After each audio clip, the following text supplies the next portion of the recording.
പ്രിയമുള്ളവരെ, വിശുദ്ധ ബൈബിളിനെ ആസ്പദമാക്കിക്കൊണ്ട് ഞങ്ങൾ സംരക്ഷണം ചെയ്യുന്ന ഒരു ചാനലാണ് ബൈബിൾ വചനങ്ങൾ എന്ന ഈ ചാനൽ കൂടി വിശുദ്ധ ബൈബിളിലെ പഴയ നിയമത്തിലെ ഉൽപ്പത്തി പുസ്തകം മുതൽ പുതിയ നിയമത്തിലെ വെളിപ്പാടിന്റെ പുസ്തകം വരെയുള്ള എല്ലാ അധ്യായങ്ങളും ഉൾക്കൊള്ളിക്കുവാൻ ഞങ്ങൾ ശ്രമിക്കുകയാണ്. ഈ ദൈവവചന ഭാഗങ്ങൾ കേൾക്കുന്ന എല്ലാവരും ലോകത്തിന് ശാന്തിയും സമാധാനവും നന്മയും ഉണ്ടാകുവാൻ വേണ്ടി എന്നോടൊപ്പം സർവശക്തനായ ദൈവത്തോട് പ്രാർത്ഥിക്കുക. അതോടൊപ്പം തന്നെ ഈ ചാനൽ കാണുന്ന എല്ലാവരും ഞങ്ങളുടെ ചാനൽ സബ്സ്ക്രൈബ് ചെയ്യുക. സബ്സ്ക്രൈബ് ചെയ്ത് താഴെ കാണുന്ന ബെൽ ഐക്കൺ കൂടി ക്ലിക്ക് ചെയ്ത് ഞങ്ങളുടെ എല്ലാ അധ്യായങ്ങളും നോട്ടിഫിക്കേഷനായി നിങ്ങൾക്ക് ലഭിക്കാനായി ഞങ്ങളോട് സഹകരിക്കുക.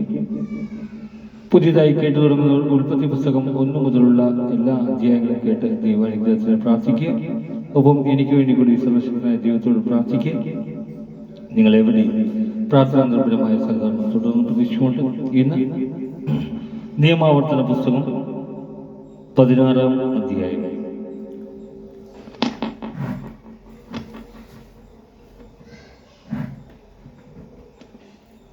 പെസഹ തിരുനാൾ.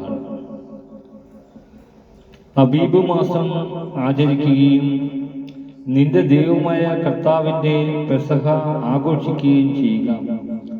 അബീബ് മാസത്തിലാണ് നിന്റെ ദൈവമായ കർത്താവ് രാത്രിയിൽ നിന്നെ ഈജിപ്തിൽ നിന്ന് പുറത്തേക്ക് നയിച്ചത്. നിന്റെ ദൈവമായ കർത്താവ് തന്റെ നാമം സ്ഥാപിക്കാൻ വേണ്ടി തിരഞ്ഞെടുക്കുന്ന സ്ഥലത്ത് ആടുമാടുകളിൽ നിന്ന് അവിടത്തേക്ക് പെസഹ ബലി അർപ്പിക്കണം. അവയോടുകൂടി പുളിപ്പുള്ള അപ്പം ഭക്ഷിക്കരുത്. 7 ദിവസം യാതനയുടെ അപ്പമായ പുളിപ്പില്ലാത്ത അപ്പം നീ ഭക്ഷിക്കണം. നീ ഈജിപ്തിൽ നിന്ന് പുറത്തു കിടന്ന ദിവസത്തെ പറ്റി ജീവിതകാലം മുഴുവൻ ഓർമ്മിക്കുന്നതിനു വേണ്ടിയാണിത്. തിടുക്കത്തിലാണല്ലോ ഈജിപ്തിൽ നിന്ന് നീ പുറപ്പെട്ടത്. 7 ദിവസത്തേക്ക് നിന്റെ അതിർത്തിക്കുള്ളിൽ പുളിമാവ് കാണരുത്. പ്രഥമ ദിവസം സായാഹ്നത്തിൽ അർപ്പിക്കുന്ന ബലിയുടെ മാംസത്തിൽ അല്പം പോലും പ്രഭാതം വരെ അവശേഷിക്കുകയുമരുത്. നിന്റെ ദൈവമായ കർത്താവ് നിനക്ക് തരുന്ന പട്ടണങ്ങളിൽ ഏതിലെങ്കിലും വെച്ച് പെസഹ ബലി അർപ്പിച്ചാൽ പോരാ. നിന്റെ ദൈവമായ കർത്താവ് തന്റെ നാമം സ്ഥാപിക്കുന്നതിനു വേണ്ടി തിരഞ്ഞെടുത്ത സ്ഥലത്ത് വെച്ച് സൂര്യാസ്തമയ സമയത്ത്, അതായത് നിങ്ങൾ ഈജിപ്തിൽ നിന്നും പുറപ്പെട്ട സമയത്ത് പെസഹ ബലി അർപ്പിക്കണം. നിന്റെ ദൈവമായ കർത്താവ് തിരഞ്ഞെടുക്കുന്ന സ്ഥലത്ത് വെച്ച് അത് വേവിച്ച് ഭക്ഷിച്ചതിന് ശേഷം രാവിലെ എഴുന്നേറ്റ് കൂടാരത്തിലേക്ക് മടങ്ങണം. 6 ദിവസം പുളിപ്പില്ലാത്ത അപ്പം ഭക്ഷിക്കണം. 7-ാം ദിവസം നിന്റെ ദൈവമായ കർത്താവിന് വേണ്ടി നിങ്ങൾ ആഘോഷപൂർവ്വം ഒരുമിച്ച് കൂടണം. അന്ന് ജോലിയൊന്നും ചെയ്യരുത്. ആഴ്ചകളുടെ തിരുനാൾ.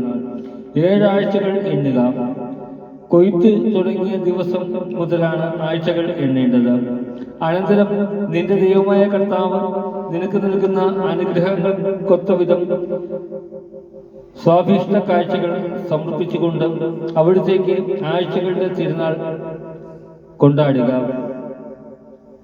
നിന്റെ ദൈവമായ കർത്താവ് തന്റെ നാമം സ്ഥാപിക്കുന്നതിനു വേണ്ടി തിരഞ്ഞെടുക്കുന്ന സ്ഥലത്ത് വെച്ച് നീയും നിന്റെ മകനും മകളും, ദാസനും ദാസിയും, നിന്റെ പട്ടണത്തിലുള്ള ലേവ്യരും, നിന്റെ ഇടയിലുള്ള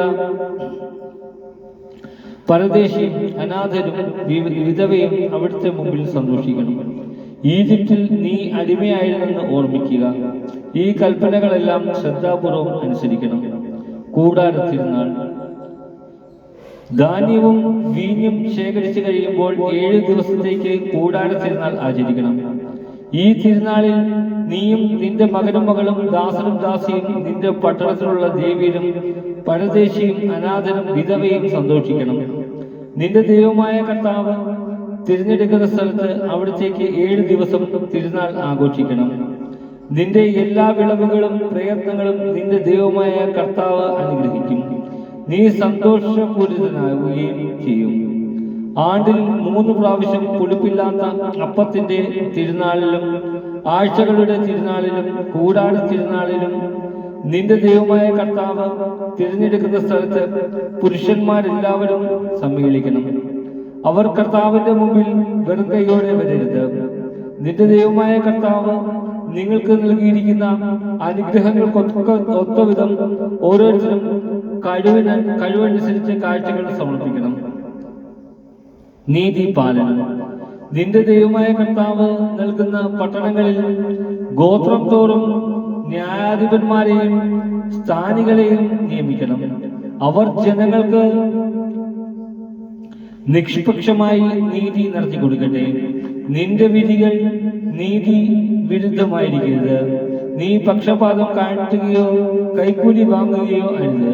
എന്നാൽ കൈക്കൂലി ജ്ഞാനിയെ അന്ധനാക്കുകയും നീതി നിഷേധിക്കാൻ പ്രേരിപ്പിക്കുകയും ചെയ്യുന്നു. നീ ജീവിച്ചിരിക്കുന്നതിനും നിന്റെ ദൈവമായ കർത്താവ് തരുന്ന രാജ്യം കൈവശമാക്കുന്നതിനും വേണ്ടി നീതി മാത്രം പ്രവർത്തിക്കുക. നിന്റെ ദൈവമായ കർത്താവിന്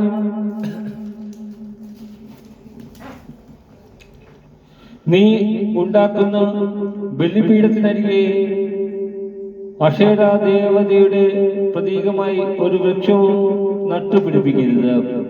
നിന്റെ ദൈവമായ കർത്താവ് വെറുക്കുന്ന സ്തംഭവും നീ സ്ഥാപിക്കരുത്. നമ്മുടെ കർത്താവായ